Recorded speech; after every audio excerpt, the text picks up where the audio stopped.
No vamos a poder movernos de esta área a la que sigue. Tenemos que buscar la madurez en el Señor. Y le he dicho una y otra vez, si hacemos una lista de las cosas las cuales tenemos que trabajar. Yo esta semana me puse a hacer una lista, no haya empezado. Porque, terminé nada más llorando por ver cómo todas las cosas que tengo que mejorar en mi vida en el Señor. Y creo que si usted es honesto con usted mismo, usted también tiene una lista de cosas que tiene que mejorar en el Señor. Y el Espíritu Santo se encarga de revelar esas cosas. Hay muchas cosas que tenemos que trabajar. Pero me encanta que el Señor en su palabra no nada más nos dice lo que hagamos, pero nos da las cosas prácticas.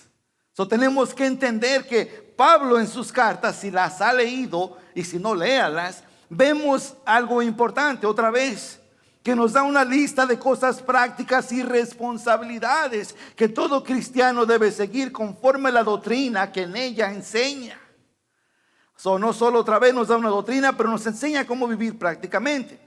En la vida cristiana, la doctrina y el deber o servicio siempre van juntos. Repito otra vez, en la vida cristiana la doctrina o lo que es la palabra nos enseña, y el deber o el servicio como vivimos van juntos, la cual quiere decir que después del conocimiento tiene que haber una acción de nuestra parte. Pablo lo declara así en Romanos 12 versículo 1 al 2. Así que, hermanos, os ruego por las misericordias de Dios, por lo que ya Dios hizo, que presentéis, que dice, vuestros cuerpos en sacrificio vivo. Esa es nuestra respuesta. Santo, agradable a Dios, que es vuestro culto racional, que es lo que hace sentido por lo que Dios ha hecho por nosotros. Y luego dice, no os conforméis a este siglo, sino transformaos, otra vez un acto de servicio, sino transformaos por medio de la renovación de vuestro entendimiento, para que comprobéis cuál sea la buena voluntad de Dios, agradable y perfecta. Todas estas palabras que Pablo usa aquí son palabras de acción, la cual quiere decir que después de habernos ya hablado de todas las misericordias de Dios, ahora nos toca responder con hechos. Tenemos que ser hombres y mujeres de acción, porque si un hombre y una mujer no es una mujer y hombre de acción, entonces ¿qué pasa? Es un hombre y mujer que nomás está en el mismo lugar.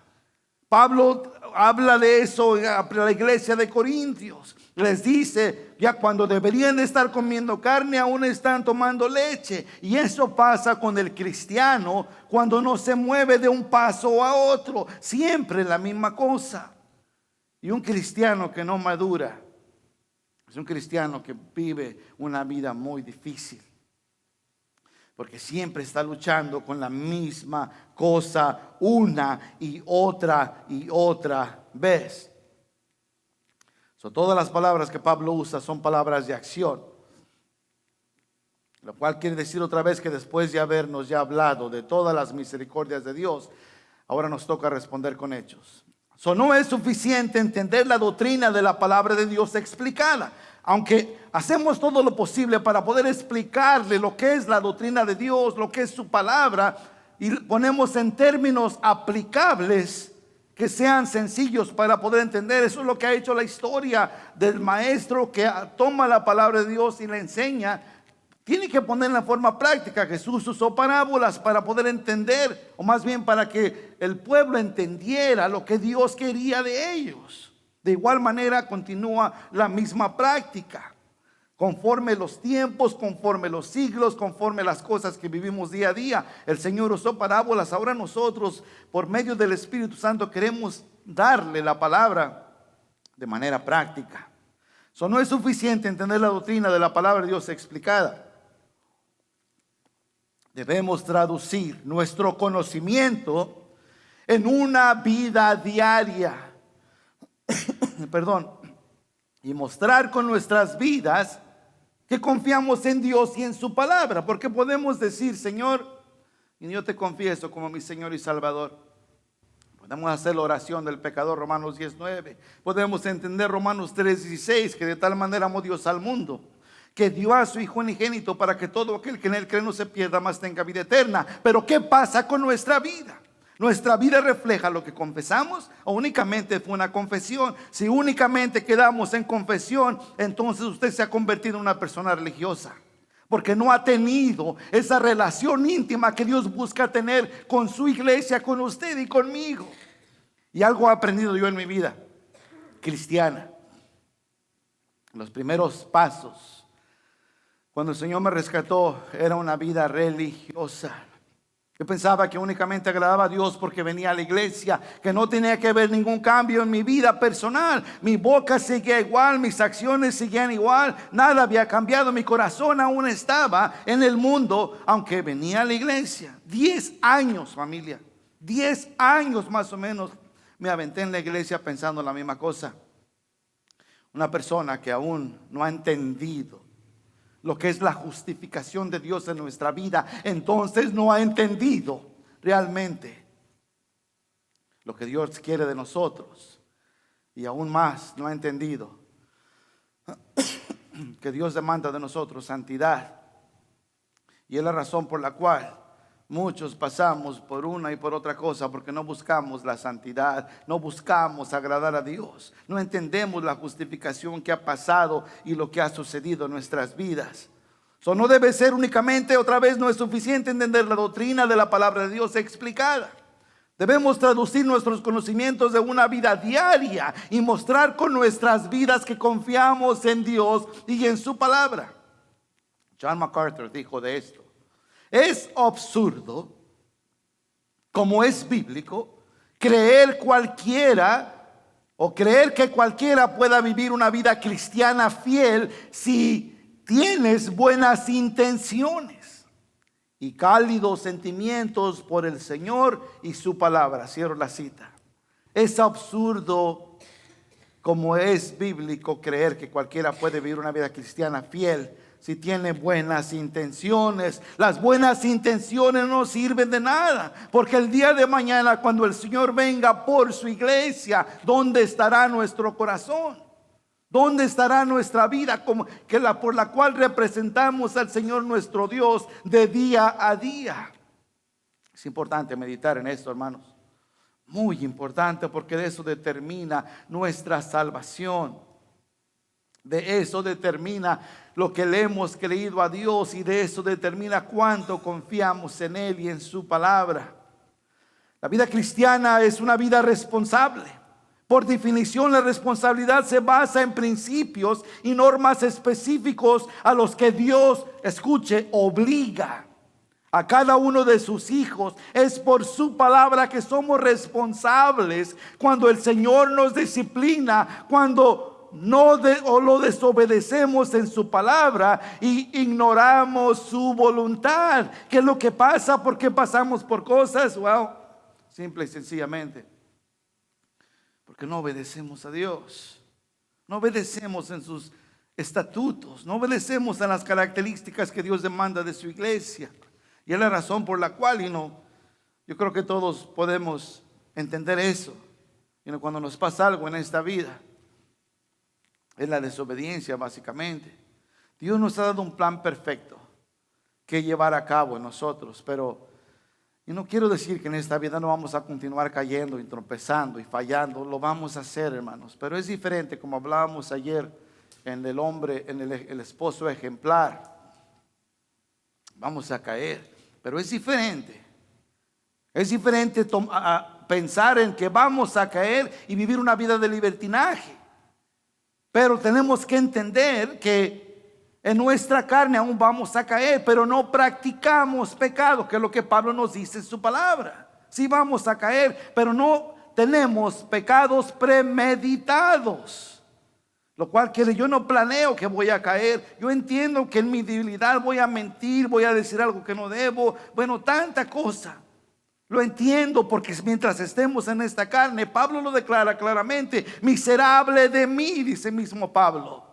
La lucha que tiene con la carne lo tendremos nosotros todos los días de nuestra vida mientras estemos en este cascarón, en este cuerpo.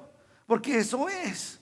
Nuestra lucha más grande es, lo hemos escuchado una y otra vez por medio de los labios de Pablo y la palabra de Dios y a unos de nosotros. El peor enemigo es aquel que vemos en el espejo. Entendemos que es el diablo, entendemos que es el mundo, pero el peor enemigo somos nosotros mismos. Y es importante entender eso, porque a esta carne le gustan cosas que tenemos que forzarnos realmente. Y tenemos que forzarnos porque amamos a Dios, pero gracias a Dios que por medio de su Espíritu Santo es el que nos da el deseo de venir a escuchar su palabra. Es como somos edificados, porque hay tanta cosa que nos arranca, nos estira de este lugar, de estar entre los santos, como declara el salmista. Cuán hermoso es habitar los hermanos juntos en armonía. Y luego continúa diciendo, porque es donde Dios derrama bendición y vida eterna. El Espíritu Santo nos trae. Si no, ahí vienen los días bonitos. Vivimos en un lugar, en la costa central, que todo el mundo dice que tenemos el clima perfecto.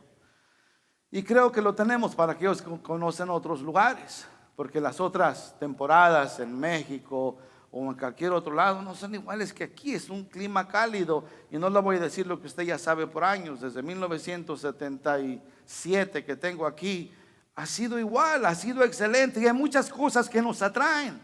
Los climas los domingos parece que es hecho adrede. Creo que es el mejor clima de toda la semana, cuando podemos ir a la playa y hacer todas estas cosas. Hay muchas cosas que nos jalan de buscar habitar en la presencia de Dios. Y con eso no quiero decirle que no únicamente es nuestra relación con Dios sucede el domingo. En lo absoluto, se merece unas vacaciones. Usted échele ganas, váyase a Guadalupe, no se crea, váyase donde usted quiera.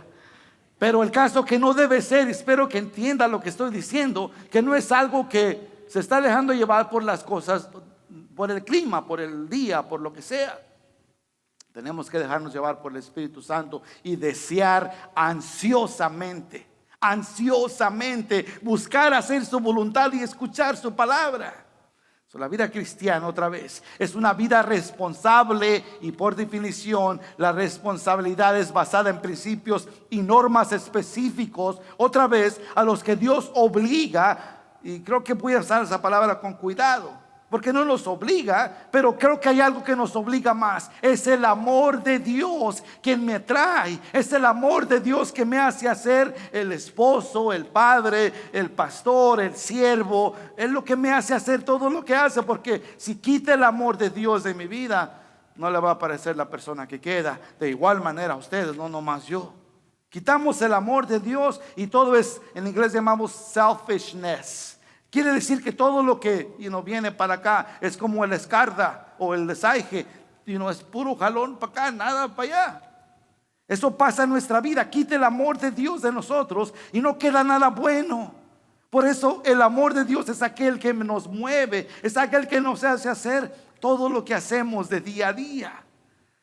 Eso no nos obliga, pero el amor es lo que nos obliga a cada uno de sus hijos a vivir estos principios específicos y responsabilidad. Es por su palabra que somos responsables cuando el Señor otra vez nos disciplina, o cuando desobedecemos su palabra o ignoramos su voluntad.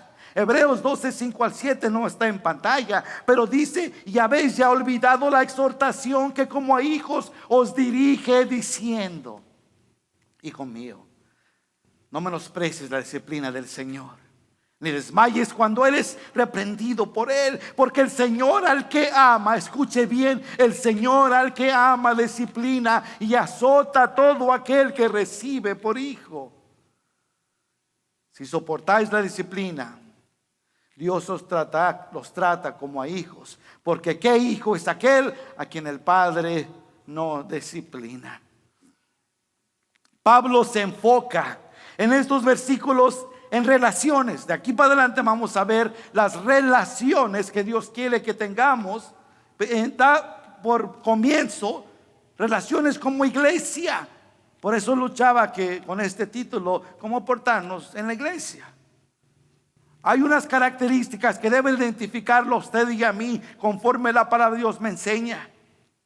Y esas características es aquello que diferencia realmente al cristiano del que no es. Muchos dicen, entre comillas, ser cristianos, pero su vida habla totalmente diferente.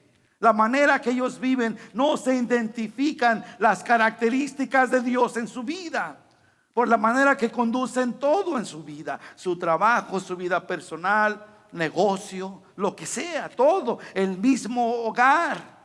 Las características de Dios tienen que ser ejercitadas para poder vivir una vida y declarar un lugar santo en el lugar donde vivimos. Es muy importante, porque eso es lo que Dios demanda, no lo que Dios pide o lo que Tony pide. Pablo se enfoca otra vez en estos versículos porque las relaciones son importantes para Dios. Empieza, le digo otra vez, primero con relación con Dios, nuestra relación con los creyentes, con nuestros enemigos y nuestra relación con el Estado. No, principalmente todo esto está basado en el amor. Por eso hablamos del amor. Por el amor que ejercitamos en todas estas áreas. Y nos enseña que hay una característica de la vida cristiana. Y no hay una manera de vivir que Dios espera de nosotros. Nos ha enseñado el bien por medio de su palabra. Ahora espera que vivamos bien. Es la razón por la cual es su palabra. No nada más un libro religioso que no tiene ningún significado. Lo es si únicamente está en la vitrina. Mire, yo viví muchos años, bueno, toda mi niñez, en la casa de mi abuelita. Ella me crió desde los 2 años hasta los 7 años. Y siempre en la casa tenía una Biblia abierta. No sé si es una costumbre hispana, pero mis tías que vivían en Villa Hidalgo, Aguascalientes, todos tenían una Biblia y abierta. No sé si agarraban en el Salmo 118, que es la mera mitad de la Biblia, I don't know, pero la tenían abierta, la mera mitad, y toda llena de tierra. A veces hasta tenían una vitrina para que no le cayera polvo, pero únicamente es un libro, básicamente en su material, que no tiene significado si no lo leemos y nos comemos su palabra y obedecemos y creemos en sus estatutos. Nada más es un libro. Y no queremos que su palabra sea únicamente un libro, pero que creemos que sea el compás el cual dirige nuestra vida todos los días. Y queremos ansiosamente comernos lo que hay en él. Porque muchas cosas suceden cuando eso pasa. La religiosidad se va a un lado. ¿Se recuerdan cuando el Señor está sentado con sus discípulos y los líderes fariseos, los líderes religiosos vienen y dicen: ¡hey! En mis propias palabras, tus discípulos no se lavan las manos. Dicen: ay, muchachos, yo creo que así les dijo. No es lo que sale de la boca, o más bien no es lo que entra a la boca, pero lo que sale del corazón. Ese es el problema. Son las religiones a un lado. La palabra de Dios tiene que ser comida para que de nuestra boca salga palabras de aliento, palabras de vida. Nos ha enseñado el bien, ahora espera que vivamos bien. Pablo empieza en el capítulo 12 hablándonos, o nos dice que somos un sacrificio vivo ante Dios, que presentemos nuestros cuerpos como un sacrificio vivo. ¿Por qué dice un sacrificio vivo? Los sacrificios usualmente están muertos, pero lo que pasa con un sacrificio vivo, que empieza a resbalarse del altar. ¿Y qué quiero decir con eso? Que, Señor, al rato vengo, déjame, nomás me encargo de esta cosa que me satisface, o de este pecado, o de la otra cosa. Como sacrificios vivos tenemos el problema de poder resbalarnos del altar y poder cometer cosas que a Dios no le agradan. Pero Pablo empieza hablando de eso. Un sacrificio vivo no solo es una ofrenda de una vez, por eso es un sacrificio vivo. Es un rendimiento de nosotros todo el tiempo. No solo se trata de una emoción cuando escuchamos el plan de salvación y caminamos por el pasillo o hicimos una oración. Eso solo es el primer paso. Después debemos movernos a la santificación de nuestra vida diaria. Perdón. Ok, ¿cómo se ve la vida de un cristiano diario? Es una buena pregunta. Si tenemos que vernos en un espejo, en el espejo de la palabra, ¿cómo sabemos realmente si somos salvos? No sé si alguien le ha preguntado. Yo en mis primeros años, alguien decía, nomás porque tú dices que eres salvo, ¿eres salvo? Es una buena pregunta. Necesitamos saber por qué somos salvos, porque si no, no podremos dar una defensa por lo cual hemos creído. ¿Por qué somos salvos? En luz de la palabra, si nos vemos en ella como un espejo, ¿cómo se ve un cristiano que es salvo? ¿O cómo se ve o la vida de un cristiano diario? Porque eso representa que somos salvos. ¿Cómo sé si realmente soy salvo? Creo que para empezar, cuando nos metemos a la suprema autoridad de Dios por medio de su palabra y la dirección del Espíritu Santo todo el tiempo, es la primera señal. Pero la mejor manera de saber si estamos viviendo las características de un cristiano es que hemos experimentado otra vez la justificación, no basada en emoción, pero en hechos. Cuando un cristiano viene a conocer del Señor, no únicamente es confesión. Si recuerdan ustedes, y no debería de usar esta palabra, pero suele suceder. Y en el capítulo 11 del versículo 12 de Romanos estaremos hablando un poquito más de eso. Pero de primero venimos con una emoción que ya nos anda porque abran las puertas de la iglesia todo el tiempo. ¿Por qué será que con el tiempo vamos perdiendo esa emoción? ¿Será que porque se nos ha olvidado realmente nuestra posición y la justificación que tenemos en Cristo? Why? ¿Por qué? ¿Por qué pasa en nuestra vida? Escuché una vez de un hermano, de un pastor, que dijo algo muy verídico. Y habla de un testimonio, un hombre diciendo, yo en mis primeros años, era bien inmaduro. Andaba tocando puertas, andaba diciéndole a todo mundo de Jesucristo, andaba haciendo esto y deshaciendo, y todo esto estaba pasando en mi vida y no hallaba qué hacer de lo agradecimiento que había en mi vida. Pero después de 10 años, hermanos, ya soy un hombre maduro. Ya no tengo que hacer todas esas cosas. Y el pastor dijo algo de esto que de verdad que me llamó mucho la atención. Dijo este dicho: es más fácil calmar a un fanático que calentar un muerto. Y es la verdad. A veces realmente estamos muertos en nuestra relación con el Señor porque se nos ha olvidado realmente esas características, o hemos dejado de practicar lo que Dios demanda de nosotros. Es bien sencillo y me encanta cómo es tan clara la palabra de Dios que no tenemos que ser, no tenemos que saber tanto, hermanos. Es tan clara. El Señor quiere que continuemos practicando y sus características son claras. Tenemos que entender que somos salvos porque somos sometidos a la suprema autoridad de Dios por medio de su palabra y somos dirigidos por su Espíritu Santo todo el tiempo. Hemos experimentado la justificación, otra vez no basada en emoción. Somos cristianos de acción, habiendo sido traídos a la familia de Dios, y al ver nuestro corazón en nuestras vidas, si Jesús es nuestro Señor, el cual nuestro mayor deseo debe ser y será ser como Cristo.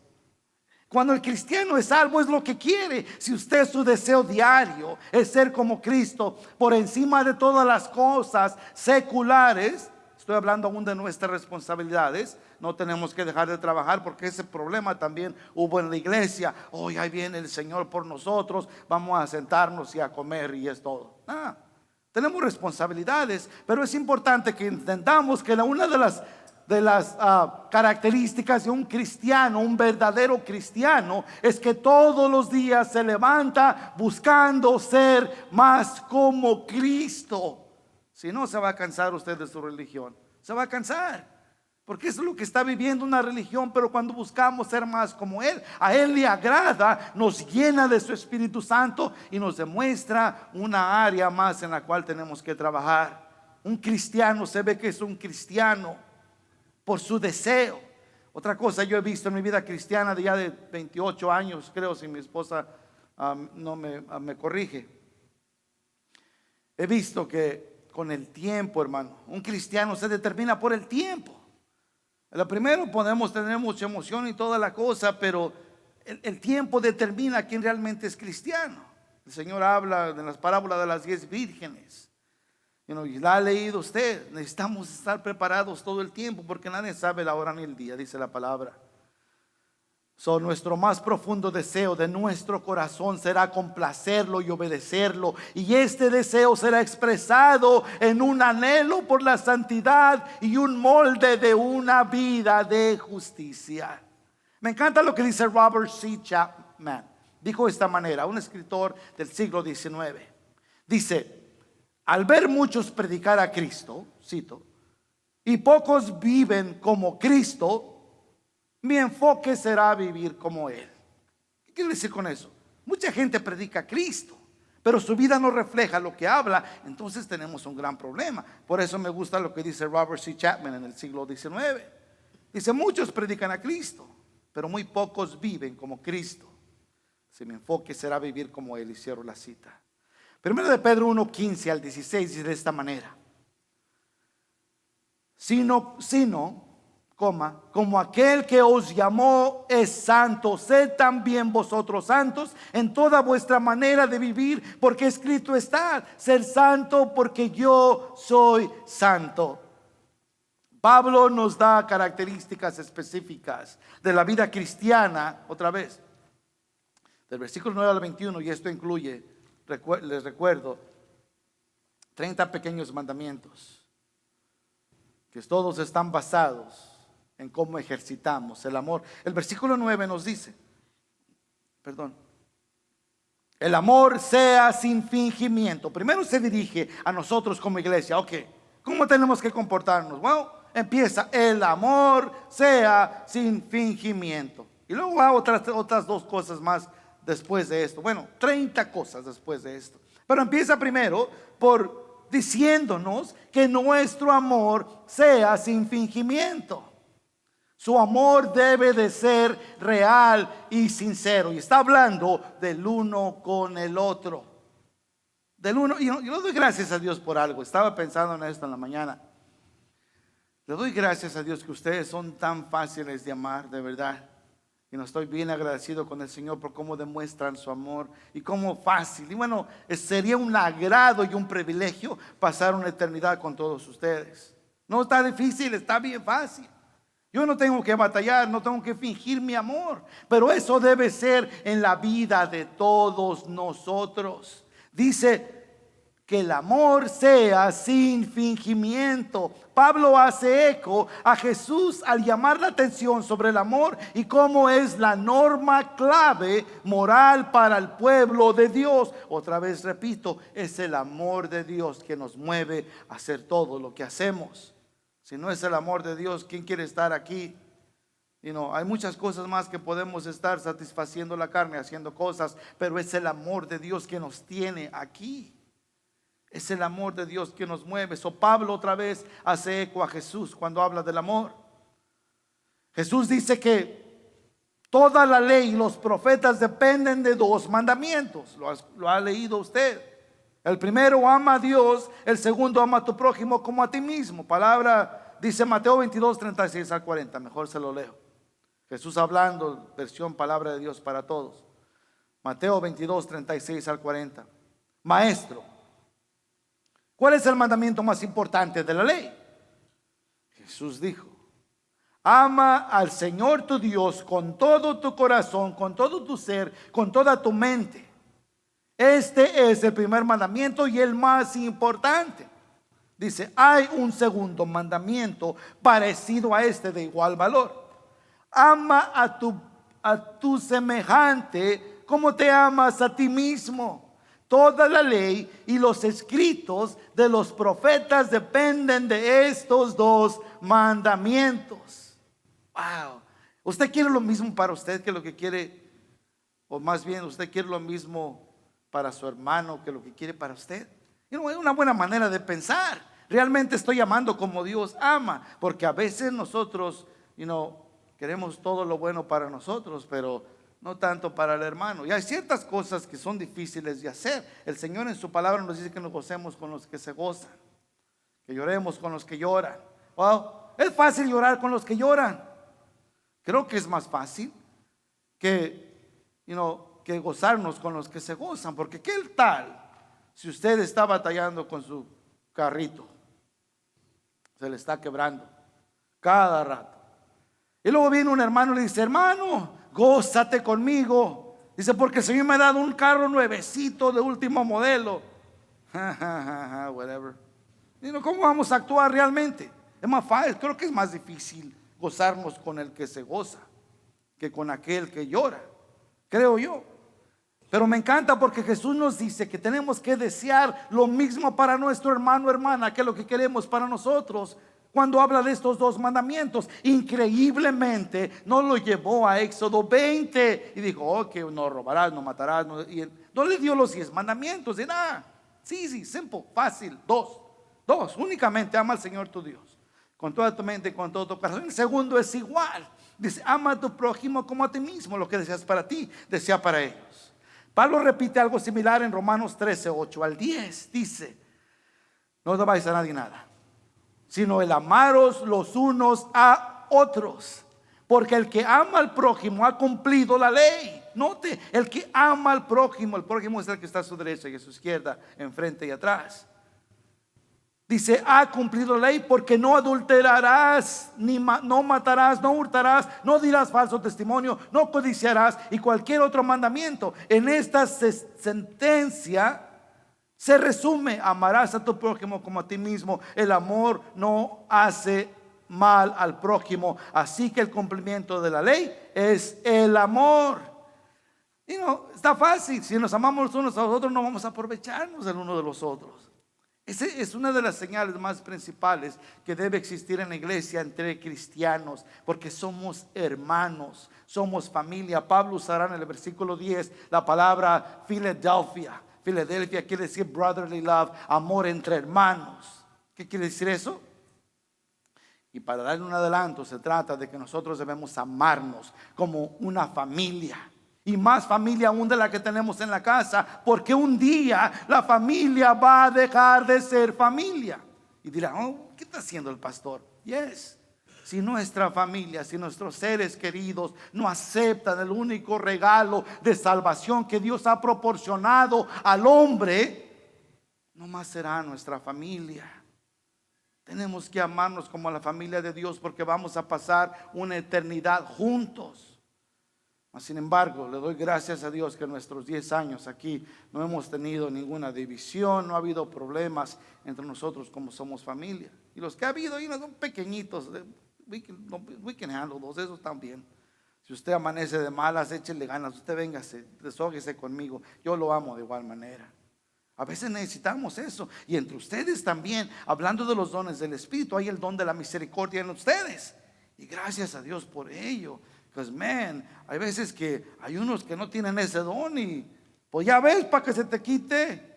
Te estoy diciendo que no hagas eso. No hay amor, no hay misericordia. Gracias a Dios por ese don que existe entre ustedes. El caso es que Pedro dice algo también similar. No está en la pantalla. Primera de Pedro 7 dice: amados, amémonos unos a otros, porque el amor es de Dios. Todo aquel que ama es nacido de Dios y conoce a Dios. El que no ama no ha nacido, no ha conocido a Dios, porque Dios es amor.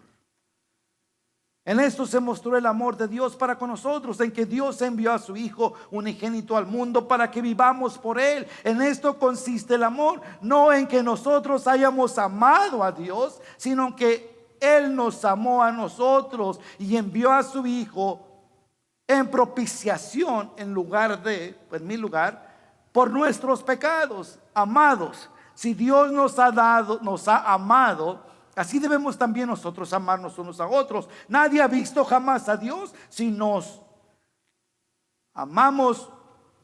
amamos unos a otros, Dios permanece en nosotros y su amor se ha perfeccionado en nosotros. Aquí en capítulo 12 o el versículo 9 de Romanos, Pablo asume que su audiencia sabe que debe amar y los exhorta a tener un amor genuino el uno por el otro, no como un actor. Por eso dice que no debe de ser, dice, el amor sea sin fingimiento. La palabra es hypocrite De eso donde sacamos la palabra del griego o en español, hipócrita. Es alguien que usa muchas máscaras. Dice que nuestro amor debe de ser genuino. Jesús dijo en Juan 13:35: en esto conocerán todos que sois mis discípulos, si tuviereis amor los unos con los otros. Nuestro Pablo usa otra vez en este versículo la palabra de amor, la cambia, o en su mente está la palabra agape, el amor incondicional, que es el amor que tiene Dios por nosotros. Siempre cabe la posibilidad de que hay personas en la iglesia que no aman a su hermano o a su hermana de la manera que Jesús nos dice. Y no podemos demostrarlo aquí en la iglesia, pero cuando se va, hablan mal de ella o de él a sus espaldas.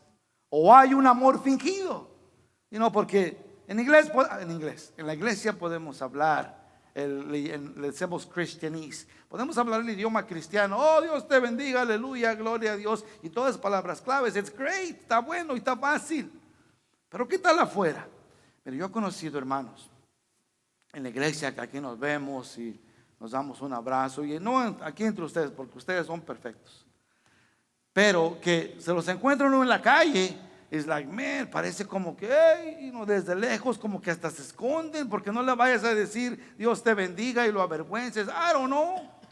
Pero creo que si de algo no debemos avergonzarnos, esa es nuestra posición en Cristo, de quién somos como hermanos. Pero suele suceder. Eso enseña que hay un amor fingido, y no debe haber un comportamiento diferente afuera de la iglesia que en la iglesia. Siempre tenemos que actuar como lo que somos, la iglesia. Cuando la palabra nos dice que no debe ser así, pero debe ser un amor real o sincero, mas sabiendo que haciendo esto proclama nuestro testimonio hacia los demás. Y es lo que dice el Señor anteriormente, que es la señal del cristiano. En esto conocerán todos que son mis discípulos, si tuvieres amor los unos por los otros. Primera de Pedro dice 1 de Pedro 4:8-11: y ante todo, tener entre vosotros ferviente amor. Note, está hablando a nosotros, no está hablando a los incrédulos, está hablando a la iglesia. Dice, y ante todo, tener entre vosotros ferviente amor. Eso no es nada más amor. A mí me encanta esa gente que es exagerada. Hay una gente que de verdad que, I don't know, viene a la iglesia como... Yo la única manera que lo puedo describir es como aquel canto que decía que cara de limón nunca se casó. ¿Se acuerda? ¿No? No me acuerdo quién la cantaba porque hace muchos años, pero todo el tiempo están enojados. No son, así tenemos que amarlos, pero me encanta esa persona que todo el tiempo está gozoso de estar en la iglesia, que no haya que hacer como darle un abrazo a los hermanos y como llevarse entre ellos. Man, ese es un gozo, ese es un Bernabé, es aquel que nos anima a continuar. Man, déjeme decirle que a mí me encanta el domingo y me da mucha tristeza el lunes, porque tengo que esperarme otra vez. A veces venimos los jueves arrastrando la cobija, así como los chiquillos cuando ya tienen mucho sueño, bien cansados, pero el estar reunido entre ustedes y abrir la palabra de Dios, man, no se compara en nada en mi vida personal, y así debemos hacer nosotros. Otra vez dice, y ante todo tener entre vosotros ferviente amor, porque el amor cubrirá una multitud de pecados. Man, podemos pasar un gran tiempo en este versículo, porque somos requete buenos para... No, ya viste al hermano, mira la hermana, y mira, no, sí, somos re buenos para eso, pero si nos amamos, podemos ver por encima de todas las cosas que yo tengo. Si usted me ama como hermano, va a ver ciertas cosas que no son tan insignificantes, que no son tan importantes. De igual manera yo con usted, y no le digo que vamos ¿cómo es la palabra correcta? Que vamos a condolar, no, que vamos a aceptar el pecado, pero que amorosamente nos vamos a corregir. Y no queremos hacer eso, porque eso entonces va en contra de la palabra de Dios.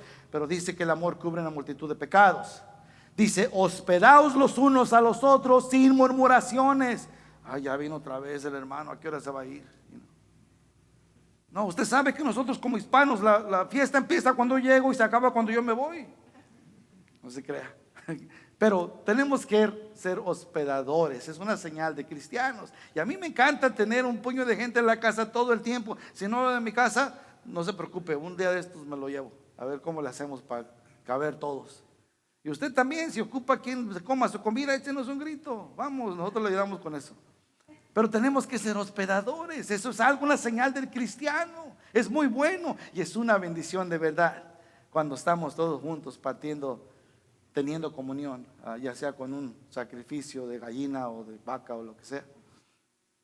Eso dice: hospedados los unos a los otros sin murmuraciones, cada uno según el don que ha recibido, ministrelo a los otros como buenos administradores de la multiforme gracia de Dios. Si alguno habla, hable conforme a la palabra de Dios. Si alguno ministra, ministre conforme al poder que Dios le da, para que en todo, escuche bien, para que en todo sea Dios glorificado por Jesucristo, a quien pertenece la gloria y el imperio y los siglos de los siglos. Amén. Wow. Dice: hay cosas en nosotros, hay cosas en los que nuestros hermanos están batallando y necesitan de nuestro amor a través de su crecimiento. No son tan maduros como algunos en otras áreas. En otras palabras, hermanos, a lo mejor por lo que yo pasé hace 20 años, usted apenas está pasando. No voy a poder ver por encima de eso otra vez si no lo amo. Yo entiendo lo que está pasando y voy a venir a su lado para poder alientarlo, para poder escucharlo y a veces para dejarlo que se desahogue, para poder corregirlo. Todos tenemos la misma meta. Nuestra meta es ser como Jesús. Todos estamos creciendo a unos pasos diferentes y necesitamos amarnos unos a otros. No dice la palabra que nos toleremos, porque nos podemos tolerar y ay, no, hasta que se fue. No, nos dice que nos amemos, que realmente nos preocupemos por las cosas que están pasando nuestros hermanos alrededor. Primera de Juan 4:20 no está en pantalla, pero dice la versión Reina Valera: si alguno dice yo amo a Dios, oh, ya soy bien religioso, aquí estoy todos los domingos. No dice eso. Dice: si alguno dice yo amo a Dios y aborrece a su hermano, es mentiroso. Pues el que no ama a su hermano, a quien ha visto, ¿cómo puede amar al Dios que no ha visto? Y es la verdad. No podemos decir yo soy cristiano y ese hermano que está allá me cae bien gordo. I don't know, suele suceder. I don't know si hay alguien aquí que diga eso. I don't know de mí, pero eso no es amar a Dios. No puede ser así. Eso no se alinea a la palabra de Dios. Me encanta, otra vez, ya le dije, recientemente cubrimos el don de misericordia. No hablamos intensamente de él en Romanos 12:8, el cual todos somos llamados a ejercitar, pero hay unos que tienen ese super don, que es específicamente para ellos. Y hice un gran estudio de ese don de misericordia. Por el tiempo no le voy a dar todo, pero creo que este don es estrechamente relacionado con el aliento, el amor, el don, la misericordia. Otra vez le digo, todos necesitamos eso, porque esa simpatía del uno al otro, ese amor, porque creo que es el cumplimiento de 1 de Corintios 13, cuando alguien viene y está pasando por algo, aunque usted tenga la respuesta, porque hay muchos que tienen la respuesta, es bien fácil ver los problemas de alguien más.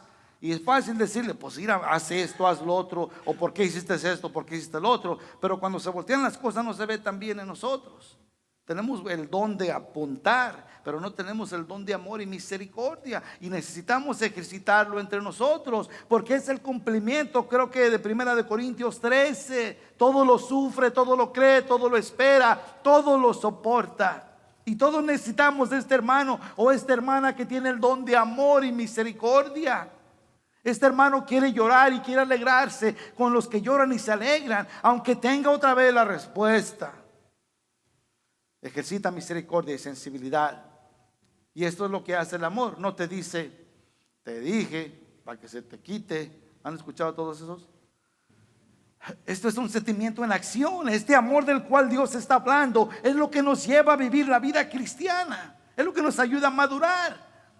Es un sentimiento en la acción. Nuestro Señor fue el perfecto ejemplo de esta acción por nosotros, no únicamente en Juan 3:16, pero también en Lucas 4:19 dice de esta manera: el Espíritu del Señor está sobre mí, por cuanto me ha ungido para dar buenas nuevas a los pobres, me ha enviado a sanar los quebrantados de corazón, a pregonar libertad a los captivos y vista a los ciegos, y poner en libertad a los oprimidos, a predicar el año agradable del Señor. Como cristianos, nuestra vida debe ser caracterizada por un profundo amor, y lo que expresamos debe ser la manera que vivimos. Simple y sencillamente. Ve cómo las cosas prácticas. It's really simple. No tenemos que hacer tanta cosa, No vamos a competir quién sabe más versículos o quién. It's all right. ¿Sabe qué? Si nos amamos al uno al otro, no le hace que usted nomás se sepa un versículo. Eso no tiene ninguna diferencia. No importa nuestra posición, porque todos somos exactamente igual. Todos somos hijos de Dios. Diferentes partes de miembros del cuerpo, como dice Pablo en la iglesia, pero todos somos exactamente igual de Dios. No podemos exaltar nosotros encima de nadie más, porque no debemos. El versículo 9, parte B, dice: aborrece lo malo. Y vamos a detenernos ahí, porque está bien emocionante. ¿Se da cuenta? Está mejor que ir a la novela Rosa Salvaje, ahí en cualquier novela que usted vea. Esto está bueno. Alguien le dice que la palabra de Dios es aburrida, entonces tiene un problema, porque realmente no ha conocido a Dios, no conoce el amor de Dios. Hermano, nosotros tenemos lo más hermoso que hay en la faz de la tierra, de este mundo y de todos los mundos fuera de este. Es el amor de Dios en nuestras vidas. Ejercitémoslos como Dios nos lo da, amando los unos a los otros. ¿Qué le parece si mientras pasa el grupo de alabanza oramos juntos? Y para la próxima vez vamos a continuar en el versículo 9. Le dije que no íbamos a pasar del versículo 10. No pensé que no íbamos a llegar a la primera parte del versículo 9. Pero gracias a Dios por su palabra expuesta a nuestras vidas. De verdad me emociona escuchar su palabra y ser compartida y impartida a sus vidas. Oramos. Señor, te damos gracias. Gracias, Señor, por tu gran amor, Señor, que tuviste tú primeramente por nosotros, Señor, porque no podríamos amar si tú no nos hayas amado primero. En esta tarde, Señor, te damos gracias, Señor. Yo te pido, mi Padre, que cualquier cosa, Señor, que hay en la vida de cualquiera de mis hermanos, quizás está batallando con decir: I don't know, a veces pienso que Dios no me ama. Señor, te pido, mi Padre, que nuestro amor, nuestra explicación del amor no sea en las cosas que vemos en nuestra vida diaria, pero que nuestro amor, Señor, aquel que habla a grandes volúmenes, que siempre volteemos a ver la cruz. Señor, porque no fueron los clavos quienes te detuvieron en ese madero, sino fue tu gran amor por Tony, por José, por Julián, por María, por cada uno de tus hijos en la faz de la tierra. Y te damos gracias por ello, Señor. Ayúdanos, Señor, a vivir esta vida conducidos por tu amor. Que tu amor sea el compás, que tu amor sea el hambre, que tu amor sea el deseo de servirte, que tu amor sea, Señor, aquello que nos lleva a decirle al vecino y a la vecina: Dios te ama y dio su vida por ti. Señor, gracias por tu Espíritu Santo, gracias por la emoción que hay en tu palabra, y gracias, mi Padre, que vivimos día a día, Señor, pero nuestro día no se compara a ningún otro día, porque nosotros no somos como aquellos que viven una vida sin esperanza, pero que vivimos, Señor, en este día pensando y volteando nuestros ojos al cielo, pensando: Señor, será este el día en que vengas por tu iglesia. Ayúdanos a esperarte ansiosamente. Mientras tanto, Señor, que vivamos con esta característica del amor en nuestras vidas, Señor, la cual cubre una gran multitud de pecados. Gracias. Sé con nosotros, sé con tu iglesia. Señores, haz en nosotros tu voluntad. En el nombre santo de Jesús. Familia, les amo en el amor del Señor. Que el Señor me lo bendiga mucho, mucho, mucho, mucho. Es un placer siempre estar con ustedes. Les voy a pedir que se pongan de pie conmigo en respuesta a lo que hemos escuchado en esta tarde. Vamos a alabar a aquel que todo se merece. El Señor me lo bendiga. Si el Señor no ha venido para el jueves, aquí nos vemos. O el domingo, si ocupa oración, por favor también no se vaya. Queremos orar por usted. El Señor me lo bendiga.